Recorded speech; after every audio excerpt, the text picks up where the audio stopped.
Eccoci qua, buonasera a tutti, ben ritrovati all'agenda. L'agenda di questa sera ha, così, forse un po' presuntuosa, un po' di ambizione. Voleva ascoltare le persone che di solito non vengono mai ascoltate, per esempio qui in città, ma in generale.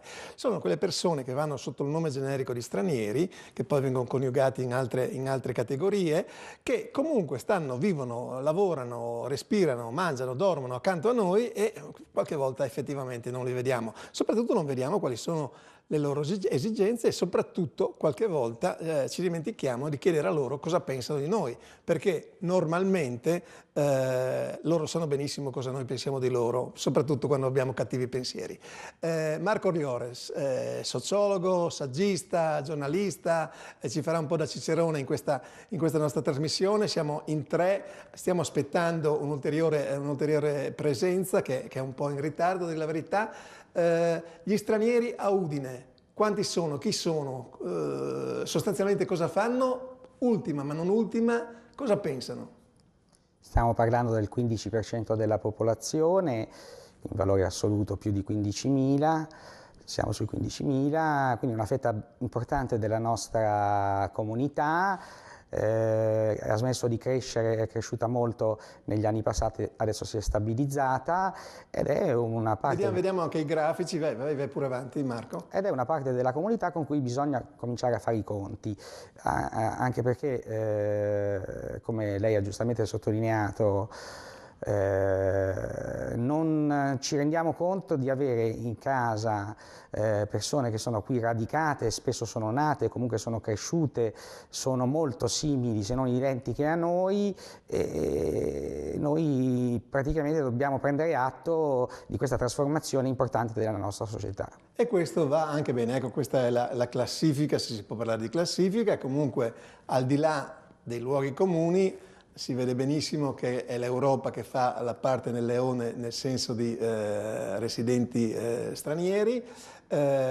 Curiosamente l'Ucraina è una delle poche che ha un valore maggiore, che sta crescendo, e lascio immaginare perché, visto che il giro di badanti è qualcosa che va ben oltre il business, il piccolo business, mentre ci sono realtà consolidate che fanno parte appunto del panorama umano di questo Friuli. Allora, vi presento intanto le prime due ospiti. Comincerei dall'autoressa Ndak Mbaye, che è divulgatrice no. Giuridica, adesso avevo l'appunto ma mi sfuggiva la cosa. Cosa fa una divulgatrice giuridica? Ma non l'ho ben capito neanche io, penso che abbiano trovato il modo di esprimere in bella forma quello che faccio nel quotidiano, cioè scrivere di temi che hanno a che fare con il diritto e insomma e la società e questo. Ho capito. Come sono questi friulani? Com'è questa città? Come sono questi suoi concittadini? Io sono arrivata qui a Udine per l'università e a dire il vero non avevo idea di dove fosse Udine. Vengo da Venezia, dove sono cresciuta e non sapevo neanche che qui ci fosse una lingua a parte, infatti sentivo la gente parlare al bar e non capivo molto bene e nulla, l'ho subito trovati molto chiusi e riservati, ma non è una cosa che a me dispiace, voglio dire. Ho capito, ma la domanda che le faccio è, le chiedono mai cosa pensa di noi, di tutto il resto, di come funziona, se va bene, se va male? No. E se lo fanno solamente per poter avere l'occasione di dire quanto loro sono attenti, ma non è una cosa dei friulani in sé, è veramente una cosa della maggioranza quando ha a che fare con una minoranza. Ho capito. La seconda ospite è Fatima Tizbibt. Siamo giusti. Allora, lei rappresenta le donne della moschea di Via Marano. Quindi c'è un metodo democratico di rappresentanza, quel che si dice attorno agli islamici che sono un po', come dire, teocratici e non hanno queste forme di rappresentanza, non è giusto. Penso che questa voglia essere proprio un modo per smentire e sfatare questi luoghi comuni. Nel centro di via Marano Lagunare la presenza femminile c'è ed è forte. Molte delle attività del centro sono appunto portate avanti e progettate in toto proprio dalla parte femminile. E per quanto se ne dica, la presenza maschile è lì proprio giusto solo a sostegno e accompagnamento di questa figura. Cioè mi sta dicendo che i maschi non fanno niente, fate tutto voi? No, quindi però... è come in Italia, voglio dire, no, a parte gli scherzi. No, la cosa che è piacevole vedere nel centro di Marano Lagunare è che c'è proprio una convivenza in toto, sia proprio tra le figure maschili e quelle femminili, sia tra le diverse comunità. Siamo tutti musulmani, è vero, ma ricordiamo che il centro di Marano Lagunare accoglie oltre 20 nazionalità differenti e quindi appunto, il fare convivere 20 nazionalità differenti, persone che provengono da 20 mondi diversi, se si può dire, con 20 culture diverse, è una cosa secondo me notevole, un punto a favore di tutta la cittadina udinese. Ho capito. Lei sa che la comunità islamica in generale non gode di molti favori e di giudizi benevoli, poi la cronaca, ne parliamo un attimo, dice anche delle cose piuttosto pesanti. Come vede gli udinesi? Vedo gli udinesi come tutti i fratelli e le sorelle che frequentano anche il nostro stesso centro. Alla fine noi ci viviamo, ci identifichiamo come udinesi. Poi approfondiamo.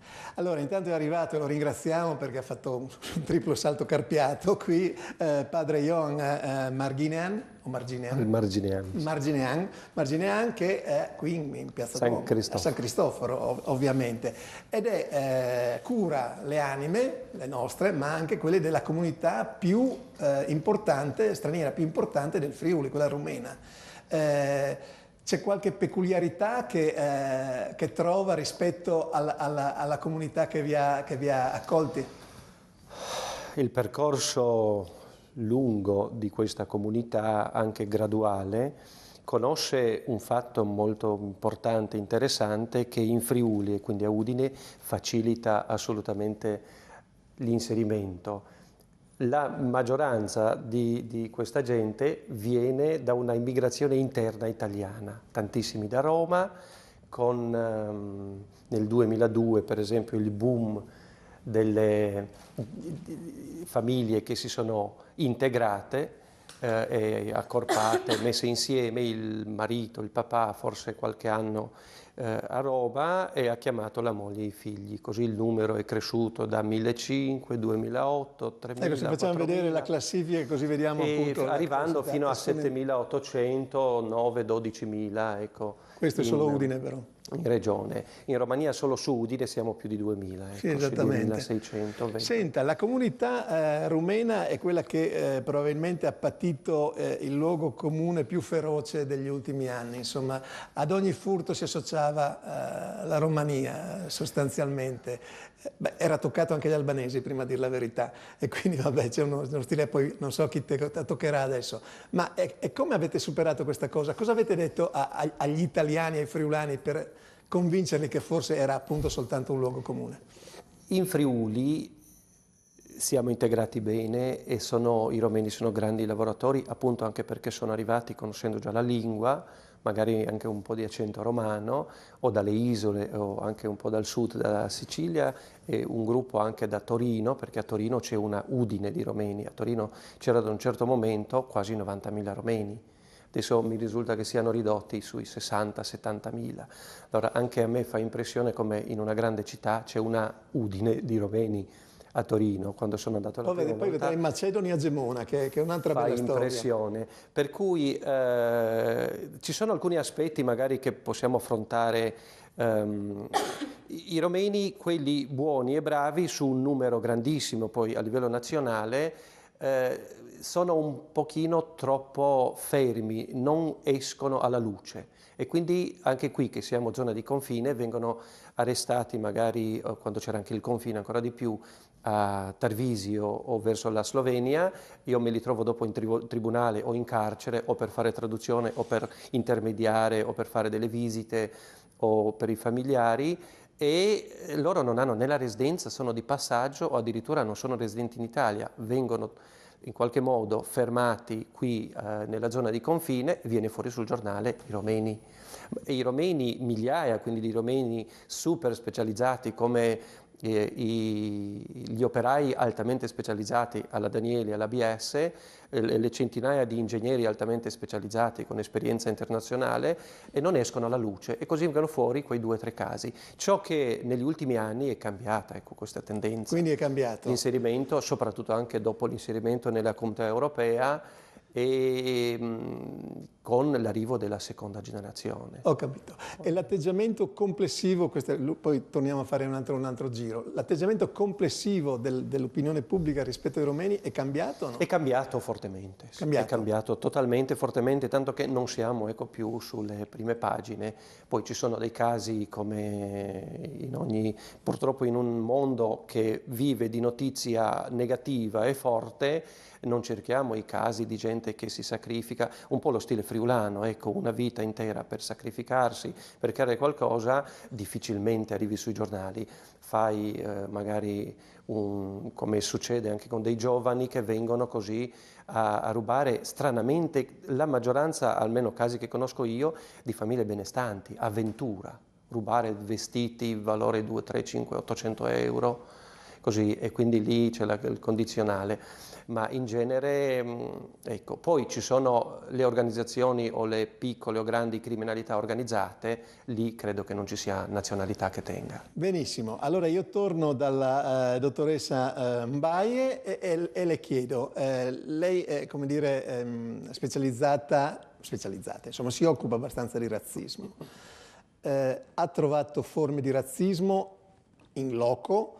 Oppure è un discorso molto più generale che viene affrontato magari così anche abbastanza in modo semplificato, cioè lei dice il razzismo da libro scolastico sostanzialmente, quello che abbiamo imparato a scuola, lo zio Tom sostanzialmente, questa cosa qua. Mi dica qualcosa a proposito di questa cosa. Beh, essendo nera in Italia il razzismo mi ha toccato. Indubbiamente, ma non penso che prettamente l'Italia o il Friuli sia un paese razzista. Penso che indubbiamente sia un posto razzializzato, dove l'accesso alle razze o comunque diciamo la comunicazione e l'accesso a diversi ambienti è limitato o è comunque sottoposto a diversi vagli e a seconda della razza della persona. Cioè ti fanno i raggi X praticamente. Esatto, e facciamo fatica a comprendere questa cosa perché quando si parla di razzismo appunto si parla di razzismo scolastico, no? Siamo tutti quanti lì in attesa di vedere la manifestazione enciclopedica di quello che ci aspettiamo che sia il razzismo, mentre cambia, come cambiano le persone, cambia la società in cui si manifesta. Lei dice che è cambiata soprattutto perché una volta c'era, come dire, un certo pudore nell'esprimersi in modo, se non razzista, almeno xenofobo o cose del genere, mentre ultimamente è stata sdoganata questa cosa. E lei dice anche è anche un bene, perché finalmente possiamo dire pane e vino al vino. Esattamente. Io penso che affrontare le cose per quelle che sono sia l'unico modo per poterle risolvere. Se un tempo c'era un razzismo latente che non veniva manifestato, non lo vedo come una condizione migliore rispetto al momento attuale in cui c'è magari anche una manifestazione esacerbata di quello che può essere un razzismo. È l'unica cosa che ci può far andare alla base di quello che è un problema che va risolto, anche perché, ricordiamolo, il razzismo è sia da una parte un sentimento che un atteggiamento, il dover dare delle risposte concrete a quello che è un atteggiamento non ci esime da interrogarci su quello che è il sentimento che è alla base e che non è un privilegio né dei bianchi né di una comunità rispetto a un'altra. Ho capito. Lei dice però che anche c'è un razzismo al contrario, cioè dice... Non lo definisco un razzismo al contrario, lo definisco razzismo e basta. Il razzismo in sé non è un privilegio appunto di un corpo bianco. Anche i neri hanno dei pregiudizi e anche delle prese di posizione che comunque mettono degli ostacoli nel... Hanno dei pregiudizi, ma non solamente verso i corpi bianchi. Diciamo, in Ruanda che cosa c'è stato? Tutsi e Hutu, non è che uno fosse più bianco dell'altro. Credo di no. Esattamente. Il razzismo è un timore, è una paura, è un'arroganza, è un'ignoranza che uno ha in sé ed è dovuta a una serie di fattori che relegare semplicemente alla sfera del così non si fa è quanto democristiano quanto inutile. Benissimo, Oriole, scusate, tu hai, come dire, studiato, sviscerato dalle religioni alle presenze, ai giovani, prima generazione, seconda generazione, eccetera, eccetera. Hai trovato tracce di razzismo? Ma esiste anche un razzismo addirittura istituzionale, mi riferisco, io mi esprimo con un'opinione, la difenderò questa opinione in qualunque sede, il razzismo istituzionale che abbiamo visto a Monfalcone, dove il sindaco ha deciso di introdurre un tetto di presenza massima degli stranieri negli asili, creando immediatamente una fetta rilevante di bambini esclusi dal servizio. L'ho anche scritto più volte sui giornali questo, quindi non mi sto ripetendo. Il razzismo esiste sotto varie forme, ricordiamo, ne abbiamo parlato anche nelle trasmissioni condotte da te, Alberto, esiste l'antisemitismo, esiste il razzismo all'incontrario di cui abbiamo parlato prima, è una scoria di una società che secondo me comunque evolve a prescindere da questi malumori, è una società che io ho visto cambiare nei miei 25 anni di carriera, ho scritto tanti libri e ho raccontato l'evoluzione del fenomeno migratorio nella nostra città, nella nostra regione, ho visto dei cambiamenti in meglio.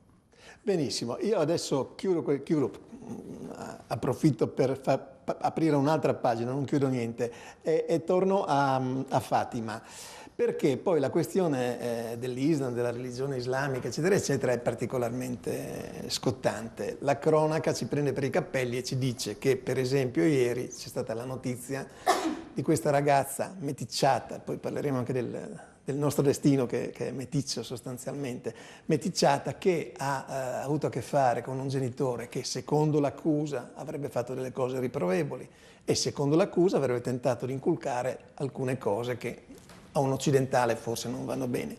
Allora, lasciamo stare il caso giudiziario in sé, però tra le cose che che vanno messe in conto era che doveva vestirsi con le maniche lunghe, doveva vestirsi di nero, niente minigonna, tutta una serie di precetti religiosi ovviamente, i versetti del Corano piuttosto che, e la questione anche dell'alimentazione, del Ramadan, di queste cose. Quindi una limitazione per un occidentale della libertà che rimanda alla grossissima questione del fatto se la religione islamica sia irriducibile rispetto all'Occidente oppure ci siano possibilità di dire. Allora, mi spiega questa cosa delle maniche lunghe, del vestito in nero, del coprire assolutamente il corpo, eccetera, eccetera. Come fa a integrarsi in una società che sostanzialmente ha scoperto non solo il corpo, ha scoperto anche la testa e l'anima, ma voglio dire... Ma fondamentalmente non è una questione prettamente islamica, mi spiego meglio, la questione della donna è anche qui non presente ma più che presente, in quanto si cerca in un qualche modo di fare del corpo della donna il pretesto per la figura maschile per dimostrare, diciamo, No, c'è un procedimento giudiziario. Sì, cioè, sì, sì. Esiste quello, sì. No, dico, in tutti questi casi generalmente è proprio una figura maschile che cerca in qualche modo di scavalcare o comunque di rimarcare la sua figura patriarcale, eccetera, sulla donna, e quindi o la obblighiamo a vestirsi in un certo modo o la obblighiamo a svestirsi in un certo modo secondo i precetti e piaceri maschili. In questo specifico caso, almeno, come tutti possono vedere, io ho un velo che guarda caso è nero, ma questa è una casualità, e ho le maniche corte, ma perché questo è uno dei precetti religiosi a cui io Aderisco e in cui io mi ritrovo. Aderisci liberamente. Liberamente. Sottolineiamolo perché non molti lo sanno. Non molti lo sanno, e infatti quando molte volte mi incontrano con mia sorella che non porta il velo e non si veste, diciamo, in maniera similare alla mia, ma scusa, tu puoi, lei non può, quindi l'hai scelto liberamente, sembrano quasi sbigottiti, sembra quasi qualcosa di fantascientifico che una donna di sua spontanea scelta si vesta in un modo. Poi da lì all'obbligare qualcuno a fare qualcosa che lede in un qualche modo la sua libertà, ce ne passa. Si potrebbe, diciamo, in un qualche modo riportare anche magari un padre o una madre che sono vegani, obbligano il figlio a fare una vita da vegano e ledono la sua salute. La questione è che poi in questo caso c'erano maltrattamenti, c'era l'imposizione, c'era questa cosa qui, insomma. Ma questo penso sia una cosa... un criminale è un criminale, non è che il fatto di essere musulmano ne fa un qualcosa di un pochino più criminale rispetto a un criminale normale. Mi aiuti, padre Johan? Sì. Qui sarebbe da partire un pochino a monte e capire... No, era per capire poi come si colloca questa cosa. Le ragioni di questo atteggiamento. Intanto siamo in un periodo di pochi anni di incontro. E all'inizio alcuni scontri da entrambe le parti è inevitabile, perché chi arriva ha paura di perdere la sua identità perdendo alcune tradizioni. Riguardate anche i vestiti, quindi si parte dall'aspetto esterno e esteriore. Chiaramente se si va a finire sui valori interiori, basta pensare che noi siamo tra le religioni abramitiche, che anche a scuola ai ragazzi spesso non riescono a capire che cosa vuol dire, ma è un termine straordinario: monoteismo, religioni abramitiche, con percorsi dall'ebraismo, poi cristianesimo e Islam, tre percorsi diversi che oggi ci troviamo anche a Udine, una piccola ma importante città in Friuli, che si incontra con questa realtà. Bisogna non dimenticare quelli che sono a casa loro, e spesso, almeno anche nella mia piccola diversità, nella ricchezza della Chiesa Cattolica, c'è comunque una diversità che ha fatto scalpore, quello di essere un sacerdote con famiglia. E tutt'oggi, dopo 22 anni, non è che sia capita bene, perché ancora il popolo friulano o i cattolici italiani non sono abituati. 20 anni è poco per parlare di questa realtà rispetto ai secoli di... Ma secondo tutti questi precetti erano rivestiti per dei bisogni molto elementari. Perché le maniche lunghe? Perché si era nel deserto, c'era o il troppo caldo o il troppo freddo o la sabbia. Come fai a trasmettere ad un paese intero? Non c'era mica la TV o l'internet, e quindi attraverso i precetti religiosi. Oggi sarebbe di tornare un pochino indietro e rivestire di aspetto religioso una cosa che non ha niente di religioso di per sé, tanto meno arrivare a discorsi di fanatismo, come purtroppo si arriva anche da qualche papà, perché vuole mantenere la tradizione. Ma giustamente la figlia dice: papà, ma io sono nata qui, vivo nel 2019, capisco la tua preoccupazione, ma guarda che non vado né all'inferno o chissà dove perché metto le maniche corte. Quest'estate prevedono che avremo un'estate di 44 gradi. Bisogna un pochino, solo il tempo ci aiuta tra incontro e conoscenza reciproca ci aiuta a... Ho capito, io facevo un discorso un po' più banale, che era se questo tipo di atteggiamento, di presa di posizione, di fede, eccetera, può essere conciliabile poi nella pratica con un altro mondo che ormai è non dico scristianizzato, ma insomma Io propongo siamo che su quel percorso. questa forza, questa energia, questo entusiasmo che alla fine vuol dire Dio dentro, entheos, entusiasmo, sarebbe bello, come dire, orientarlo verso alcuni valori che sono comuni, perdersi sui vestiti e su tante... No, ma siccome si va poi le donne friulane, in Italia si va 40 in anni, tribunale 50 per queste cose, 50 non è che anni ci si fa, perde sui vestiti. come si vestivano? Erano simili al fazzoletto che mettono in testa. Qualche bisnonna c'è ancora che in Friuli... 50 anni fa. 50 anni fa. Ho visto che assentiva sul ragionamento di padre Ioan. Lei sì, cosa pensa? Non assentivo, ma non in toto, voglio dire.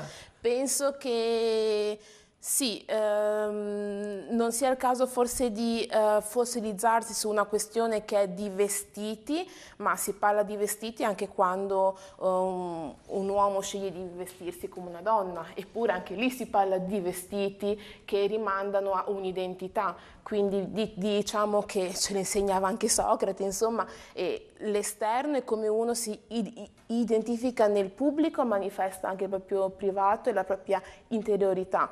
E penso che sì, quando è una libera scelta, il velo, io vengo da una famiglia di musulmani, non sia nulla di Dice trovate le differenze.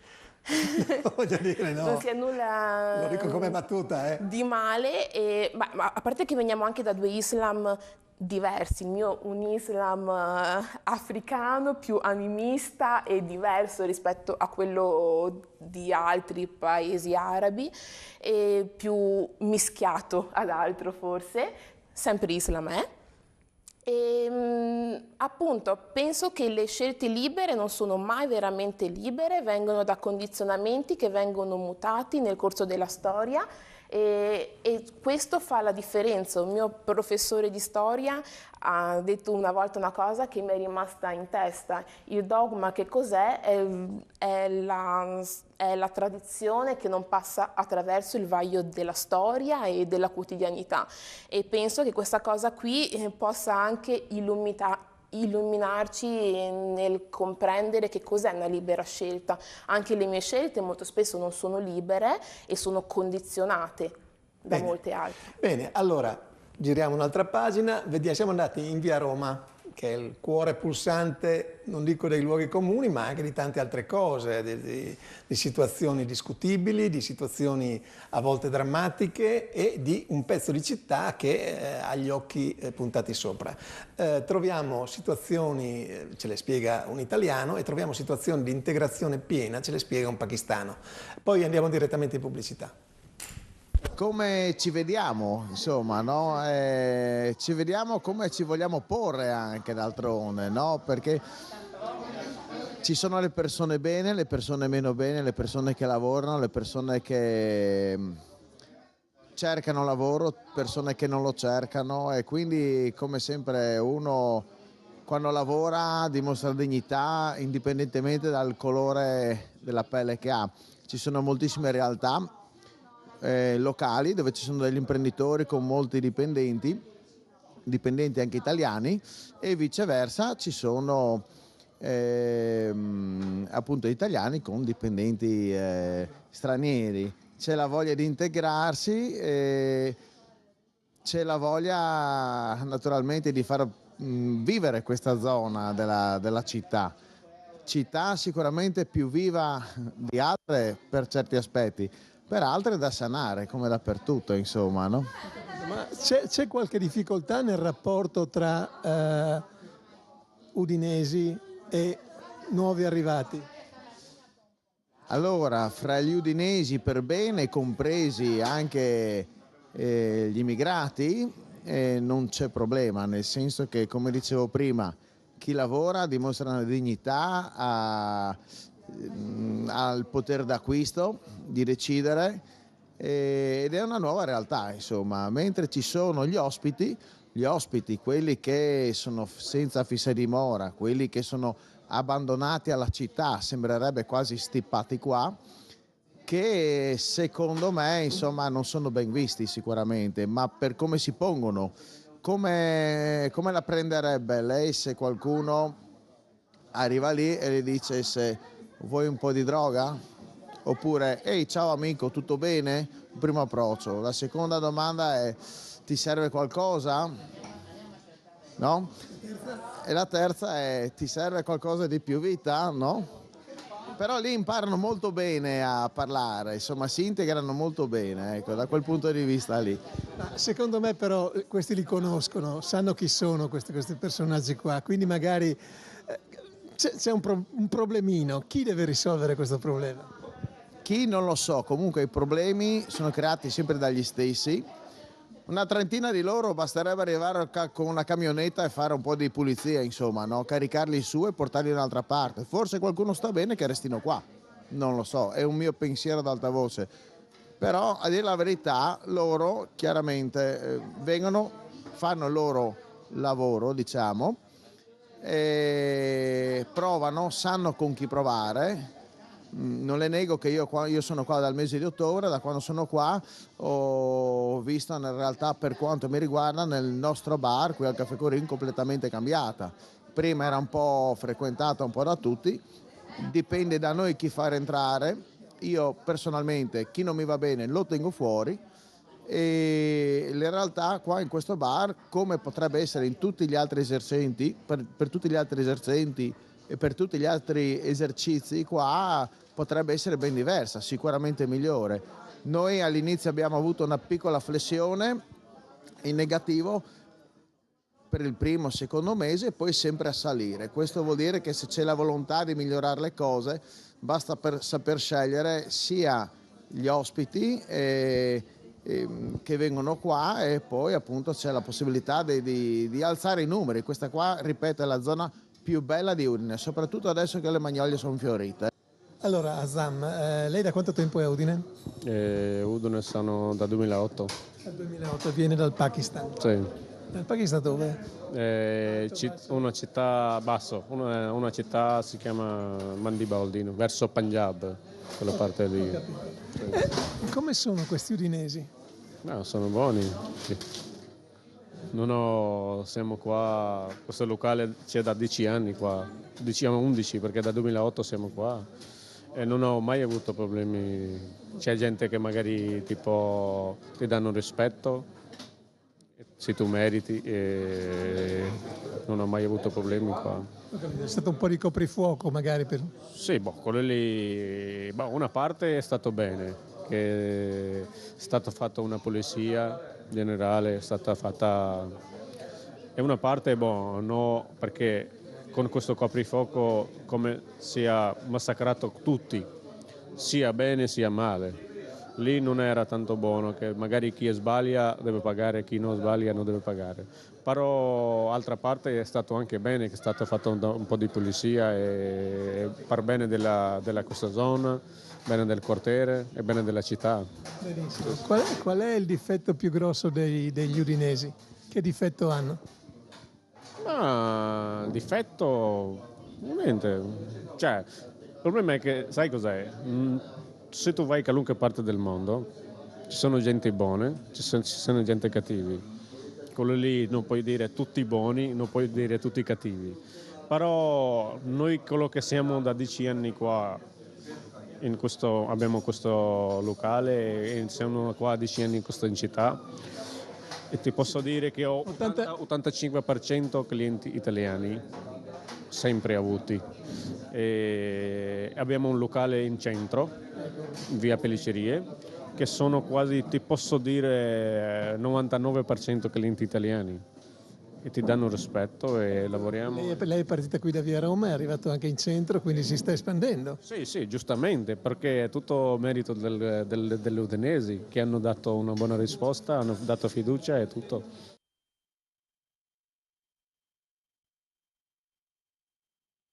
Eccoci qua, ci eravamo lasciati con le interviste in Borgo Stazione, in quartiere delle Magnolie.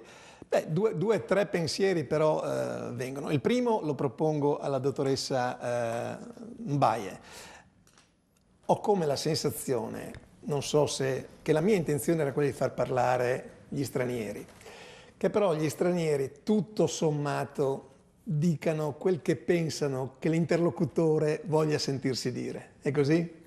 Sì, Nel senso che una cosa che ho sempre visto anche io quando ero piccola, i miei parlavano ai congressi e quant'altro, e si è un po' come sempre attori di un regista mai troppo soddisfatto, e quindi si tende a replicare ciò che la persona che ti ascolta è in grado di comprendere, e senza abituarlo a un nuovo modo di comprendere e di ragionare e di riflettere.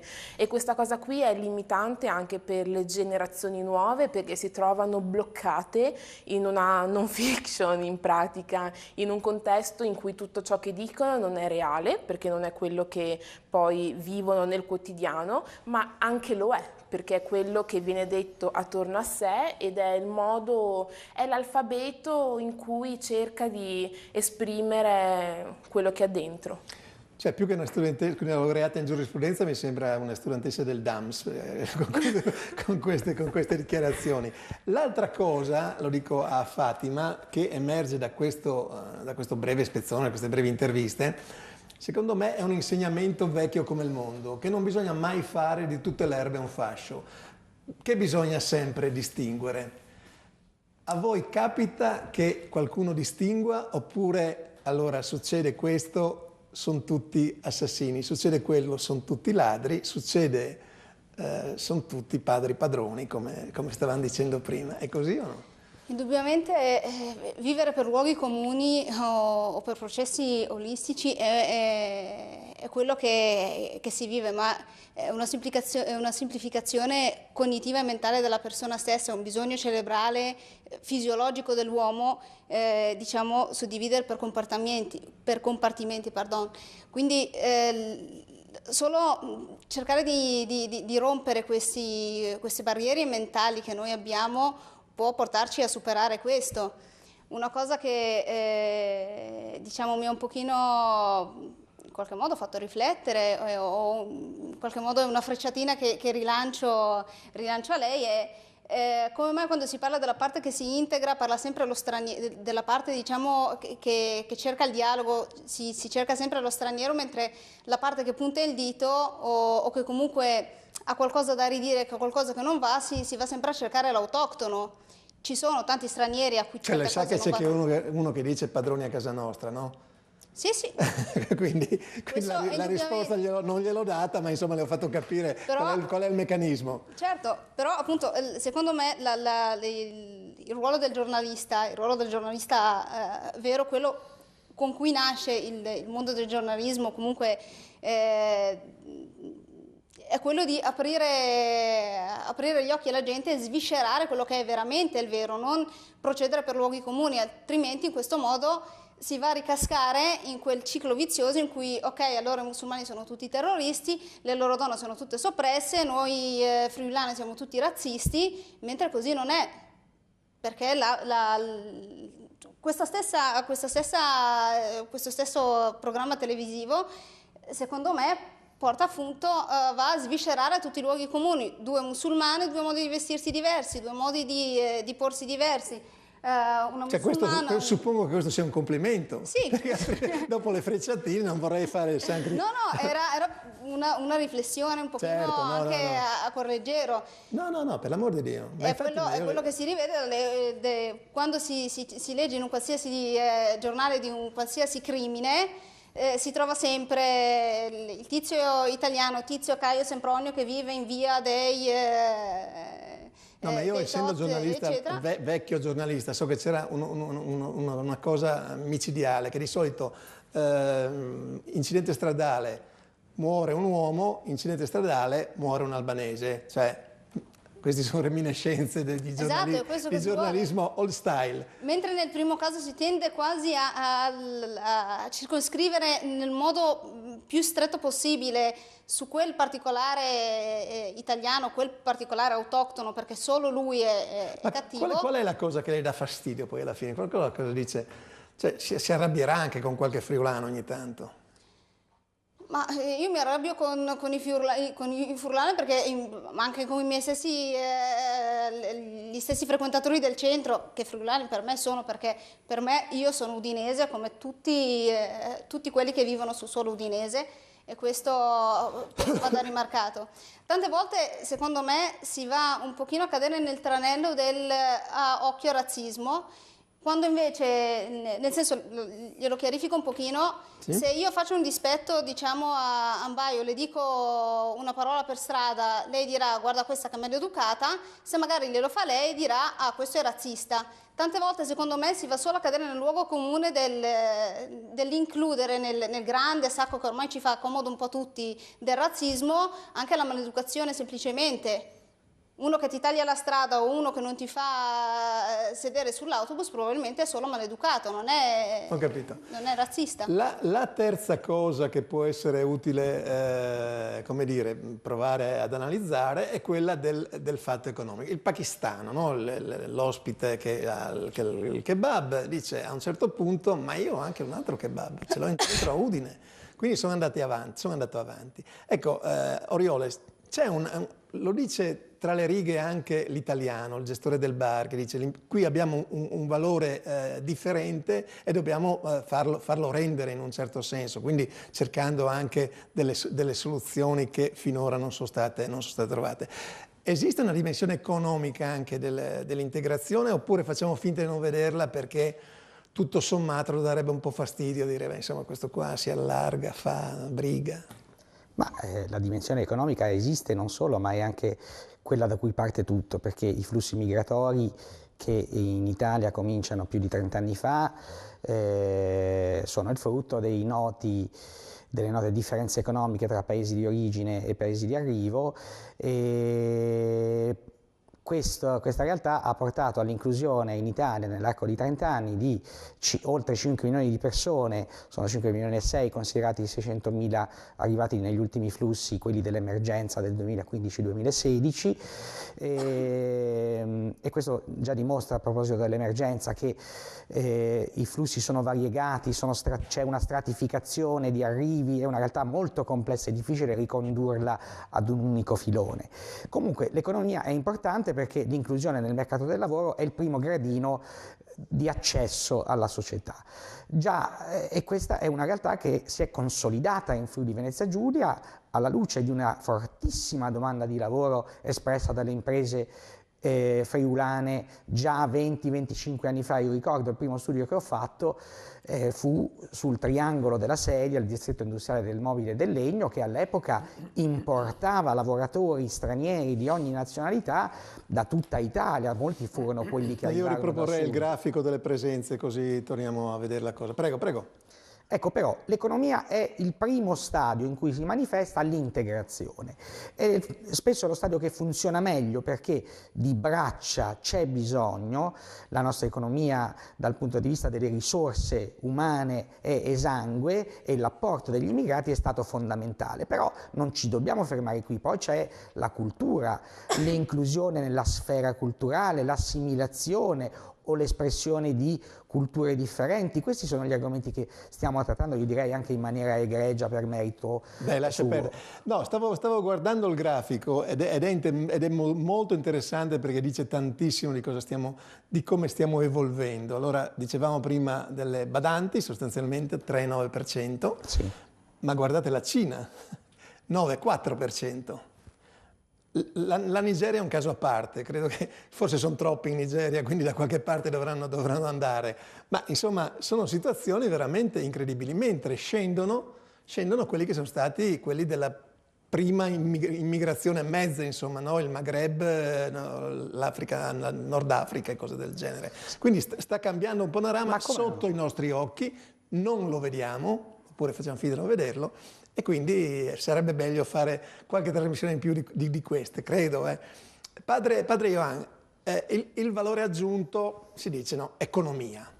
Io penso che ci sia un valore aggiunto, e mi riferisco a lei perché proprio fa riferimento a questa cosa, il valore aggiunto sia anche culturale e la religione da questo punto di vista gioca una partita fondamentale.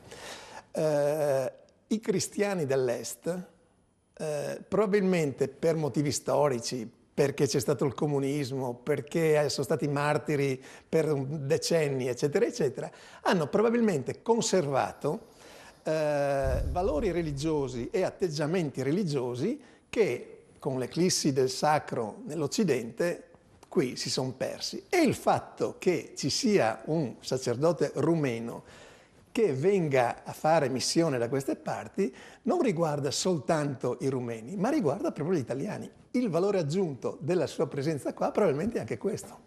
L'ho fatta lunga, ha capito cosa voglio dire? Sì, è così, è così. E io spesso, come battuta, dico non sono un immigrato, sono stato mandato in missione per seguire gli immigrati. Come l'esperienza italiana dell'immigrazione, dell'emigrazione in Germania, Francia e poi nella lontana America fino all'Australia, che tutt'oggi ricomincia in termini diversi e in numeri diversi rispetto a quella storica. Udine, io parto dal nome, quello che c'è dietro di lei. Udine, siccome aveva proprio la testa che copriva delle lettere, è una testa grande, e ho letto mi sposto. Udine, le voci della tua città. Poi giro da questa parte e ho letto Udine, le voci dell'altra città. È interessante, forse sarebbe meglio anche dire Udine, le voci della tua città. Sì, certamente. Io mi chiedo in questi Però giorni... mettiamo 2 leghisti qua, altri 2 di là e poi vediamo cosa succede. Chi sono così di ritorno sabato da un incontro proprio nazionale con il cardinale l'arcivescovo di Firenze, Giuseppe Bettori, che ci ha accolti nel palazzo arcivescovile. E siamo stati anche noi un pochino rimasti così colpiti vi ringrazio particolarmente perché seguite i vostri connazionali, i vostri fedeli che hanno sofferto molto nel periodo del comunismo e assistete spiritualmente e umanamente la loro presenza qui in Italia. Ci ringraziava e questo è un tono che sta cambiando il rapporto tra chi arriva e chi attende l'arrivo. Torniamo alla domanda, quella dell'aspetto economico. 1.000.000 e più di 300.000 romeni in Italia, non credo che ci sia bisogno di dire a livello economico che tipo di apporto possono dare, possono portare, possono avere. È evidente, è ovvio. Non so se sono state nel nostro caso solo le ragioni economiche, ma sono state anche fortemente le ragioni interne, così di assaggiare la libertà e la bellezza che ci è stata proibita per tantissimi anni. Certo. Io ho vissuto nel comunismo, nella parte diciamo finale della dittatura, peggiore dal punto di vista psicologico, e ormai era tutto sotto controllo. Forse il periodo peggiore è stato dal 48, quando anche la nostra Chiesa è stata annientata, fino al 65, quando è diventata la Romania Repubblica Popolare. Però anche l'ultimo periodo di noi che siamo già nati, controllati, in qualche modo psicologicamente, permettetemi il termine, posseduti da un sistema ideologico dove non potevi nemmeno sognare. Già mi ricordo dell'esperienza a 17 anni in cui mi rifiutai di diventare membro dell'Unione della Gioventù Comunista.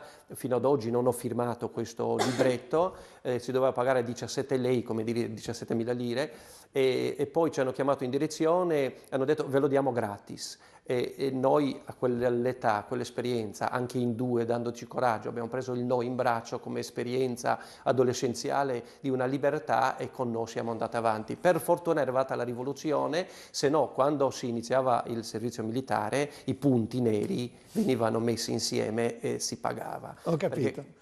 Senta, no, molto interessante, quindi magari una volta facciamo un discorso sui cristiani dell'Est, che è un'avventura incredibile. Poi tra l'altro avete avuto un vescovo martire voi. Adesso c'è la novità della visita del Santo Padre, quest'anno in Romania, sì, proprio anche a Blaj, Bucarest, Iași e Blaj, quindi farà 3 luoghi, una visita molto così ampia, e ieri, il giorno di San Giuseppe, 2 giorni fa, il 19, è stato approvato proprio il decreto della beatificazione dei 7 vescovi martiri. Esatto, tutti proprio morti. Ecco, ma torniamo a bomba su Udine e su cosa si pensa di Udine. C'è stata una polemica sulla chiesa di San Cristoforo perché c'è stato un gazebo. È sembrato che aveste tirato una bomba nucleare in Piazza Duomo e Piazza San Cristoforo. Piazza San Cristoforo, pardon, e aveste tirato giù tutto quanto. Invece lei dice, vabbè, il gazebo non ha detto una cazzata, ma insomma... Ma era anche 2 anni fa e l'anno scorso? È una cosa da poco, è una cosa da poco.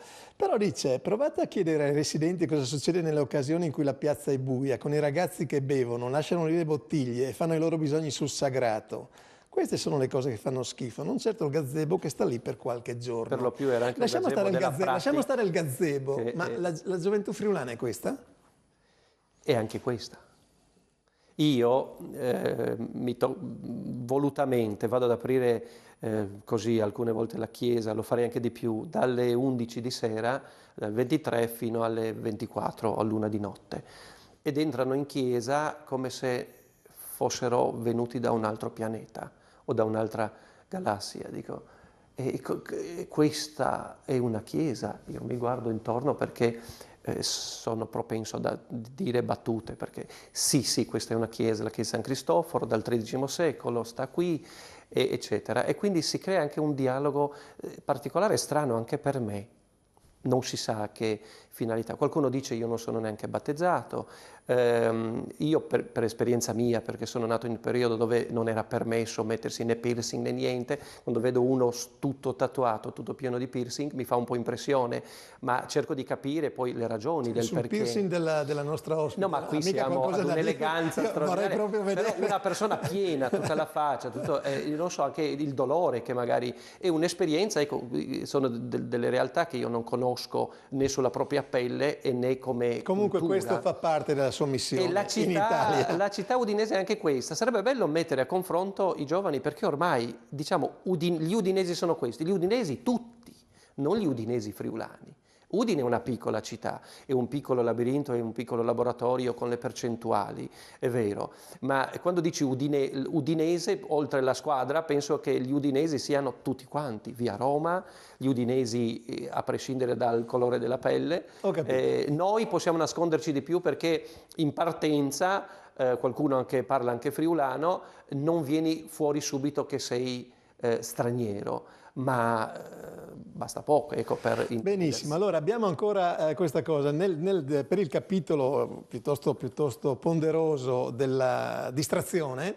Non ci siamo accorti che per esempio a Gemona c'è una comunità incredibile di 200 persone, 180 fino a qualche tempo fa, 200 persone di Macedonia,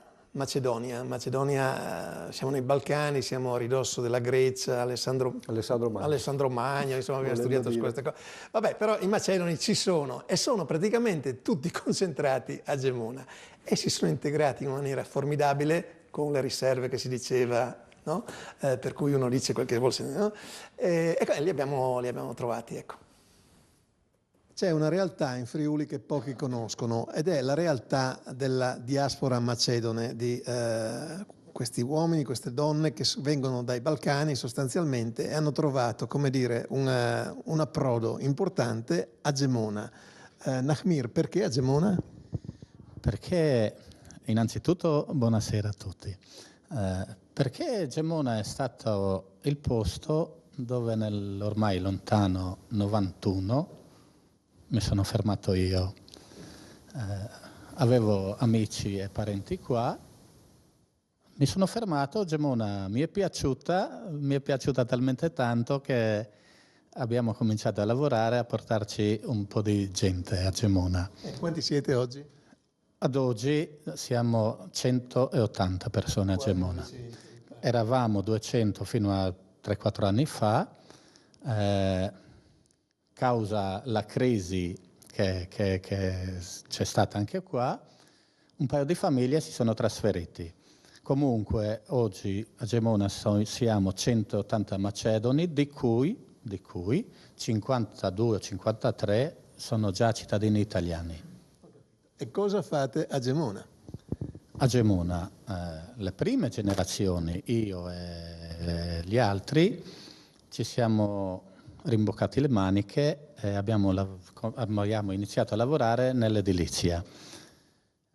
Le seconde generazioni che hanno avuto possibilità di andare a scuola, tanti di loro sono nati anche qua, hanno fatto le scuole, tanti di loro hanno diplome, ormai nessuno di loro più, però lavora nell'edilizia. Ho capito. Vediamo allora la seconda generazione, Almir, ecco, finalmente ce l'ho fatta. Seconda generazione, in cosa lavori?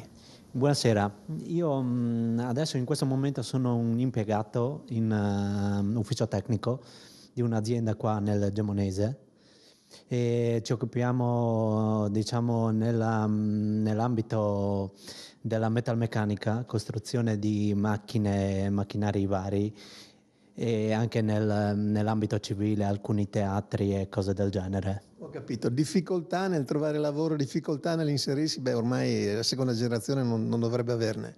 Sì, esatto, io diciamo sono stato uno dei fortunati, nel senso ho trovato occupazione molto facilmente, diciamo subito dopo aver finito le scuole.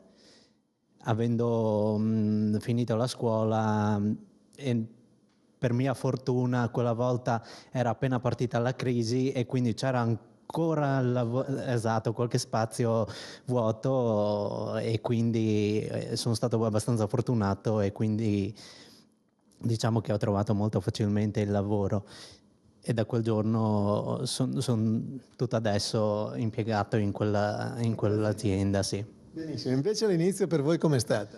E l'inizio è stato non facile, però neanche difficile. Noi veniamo da una realtà di lavoratori. Il primo contatto con la realtà friulana assomigliava tanto di essere a casa. E i friulani si sa che sono grandissimi lavoratori. Noi non abbiamo nessuna difficoltà di rimboccarsi le maniche. Il nostro motto da un po' di anni da dietro è diventato Dinsi da fa. Dinsi da fa, benissimo. Senta, invece tornando all'associazione, che è una cosa veramente importante, in Macedonia c'è il Ministero per la Diaspora macedone. Voi avete definito Gemona la capitale della diaspora. Sì, l'associazione insieme zajedno è una delle cose di cui vado particolarmente fiero e orgoglioso. 6 anni fa io e alcuni baldi giovani ci siamo parlati, ci siamo guardati negli occhi, essendo già che tanti abbiamo detto che sono nati qua, no? I nostri giovani parlano più italiano che macedone. I nostri bambini, tanti di loro, chiedono come si dice una cosa in macedone. Allora c'era necessità di creare una cosa, un'associazione dove ai giovani si insegnava da dove vengono, le radici e anche magari la lingua macedone. E ai più anziani magari si dava una mano con l'italiano. La nostra associazione al momento conta 400 iscritti. Un'altra cosa che mi rende particolarmente orgoglioso è che a Gemona non è mai successo che un macedone abbia provocato un danno o una cosa. Mai successo niente. Eccoci qua, abbiamo scoperto anche i macedoni dove sono nascosti. No, non sono affatto nascosti, siamo noi che non li vediamo. L'ultima cosa, velocissima perché stiamo andando assolutamente fuori. Mbaye, differenza tra prima generazione e seconda generazione, i giovani figli di... Come sono oggi? Che sensibilità hanno rispetto al contesto?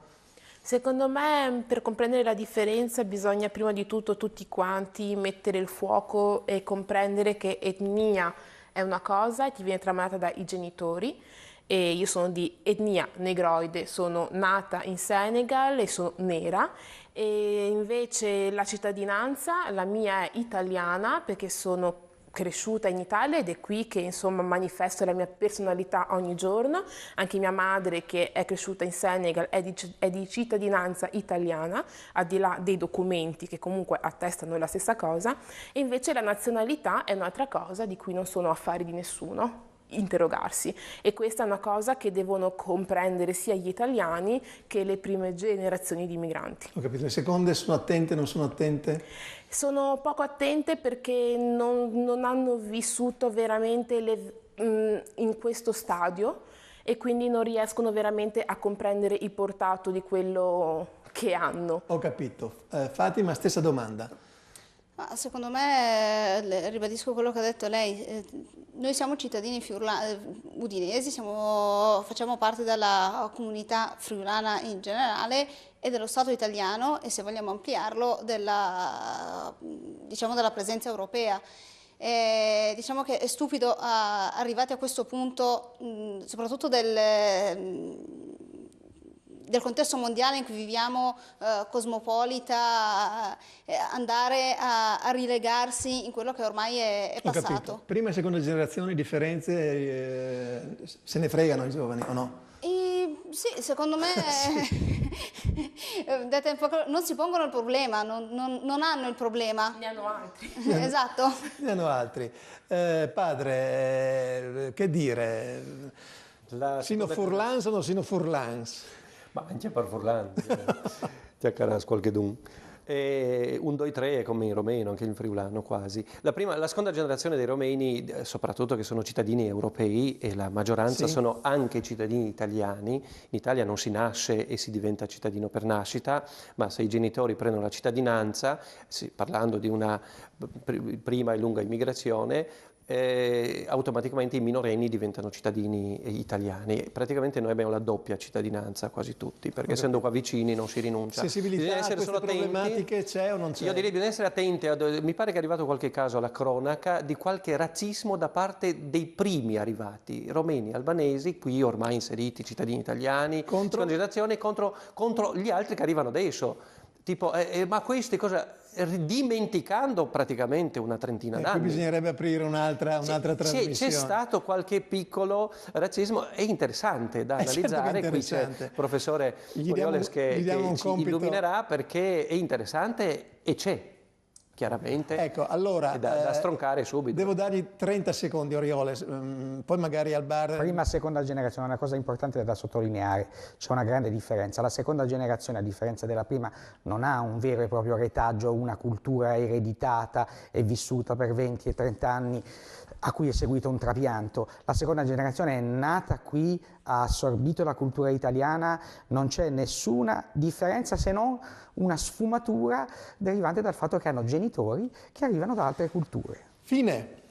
Vi ringrazio tutti quanti, secondo me è stata interessante perché secondo me andrebbe fatto qualche approfondimento su alcuni casi particolari, quest'ultimo in particolare molto ma molto interessante perché appunto si fa un gran parlare delle seconde generazioni, poi scopriamo che forse sono peggio delle prime, chissà. Grazie a tutti, alla prossima. Buonasera.